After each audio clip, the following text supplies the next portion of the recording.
दोस्तों, आप सभी दुनिया के महानतम वैज्ञानिक अल्बर्ट आइंस्टाइन को तो जानते ही होंगे। अल्बर्ट आइंस्टाइन ऐसे वैज्ञानिक थे जिन्होंने विज्ञान की रूपरेखा को ही बदल कर रख दिया था।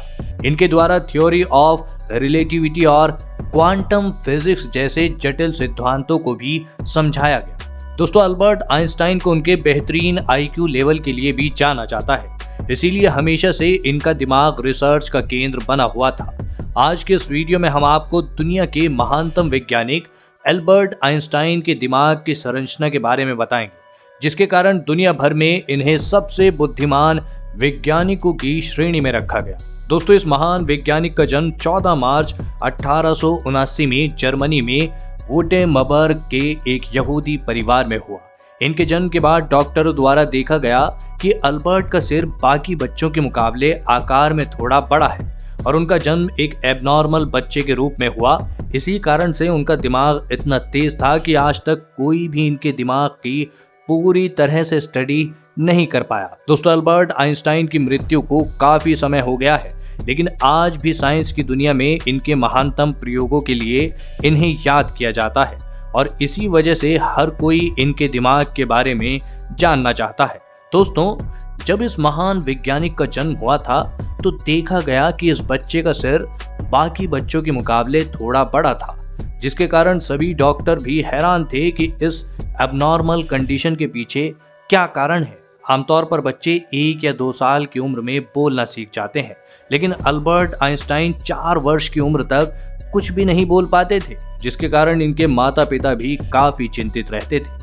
एक दिन जब अल्बर्ट आइंस्टाइन अपने माता पिता के साथ खाना खाने बैठे थे तो अचानक उन्होंने अपनी माँ से कहा कि सूप बहुत गरम है, जिसे सुनकर अल्बर्ट के पिता काफी हैरान रह गए और अल्बर्ट से पूछा कि आप इतने दिनों से कुछ बोलते क्यों नहीं थे। इसके जवाब में अल्बर्ट ने अपने माता पिता से कहा कि यह शब्द अपने आप ही उनके मुंह से अचानक निकल गया। दोस्तों, अभी तक अगर आपने हमारे चैनल को सब्सक्राइब नहीं किया है तो ऐसी ही और भी इंफॉर्मेटिव वीडियोस देखने के लिए चैनल को सब्सक्राइब जरूर करिएगा, ताकि आपको हमारी नई वीडियोस की अपडेट मिलते रहे। दोस्तों, अल्बर्ट आइंस्टाइन अपने बचपन में एक भुलक्कड़ बच्चे के रूप में जाने जाते थे, क्योंकि उनको कोई भी डेट और मोबाइल नंबर आसानी से याद नहीं रहते थे। इस बात का पता तब चला जब उनके एक दोस्त ने अल्बर्ट आइंस्टाइन से मोबाइल नंबर मांगे, जिसके बाद अल्बर्ट अपने पास रखी टेलीफोन डायरी में अपना नंबर खोजने लगे। यह देखकर उनके दोस्त ने कहा कि आप अपना नंबर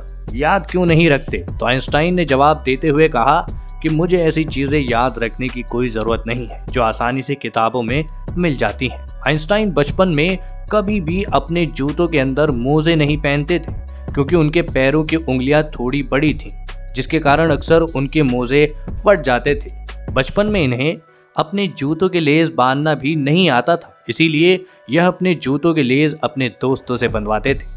दोस्तों, अल्बर्ट आइंस्टाइन बचपन से इतने होशियार नहीं थे, क्योंकि एग्जाम में जब उनका रिजल्ट आता था तो वह मैथ और साइंस के अलावा सभी सब्जेक्ट में फेल हो जाते थे, जिसके कारण इनके टीचर इनको काफी डांटते थे।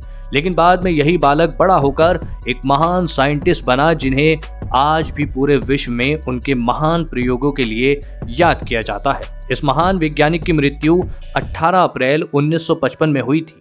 जी हाँ दोस्तों, इनकी मृत्यु के बाद डॉक्टर थॉमस हार्वे ने इनकी डेड बॉडी को चुरा लिया और रिसर्च सेंटर से भाग गए, जिसके लिए इन्हें नौकरी से भी निरस्त कर दिया गया। जी हाँ दोस्तों, बाद में डॉक्टर हार्वे ने बताया कि ऐसा उन्होंने रिसर्च करने के लिए किया है।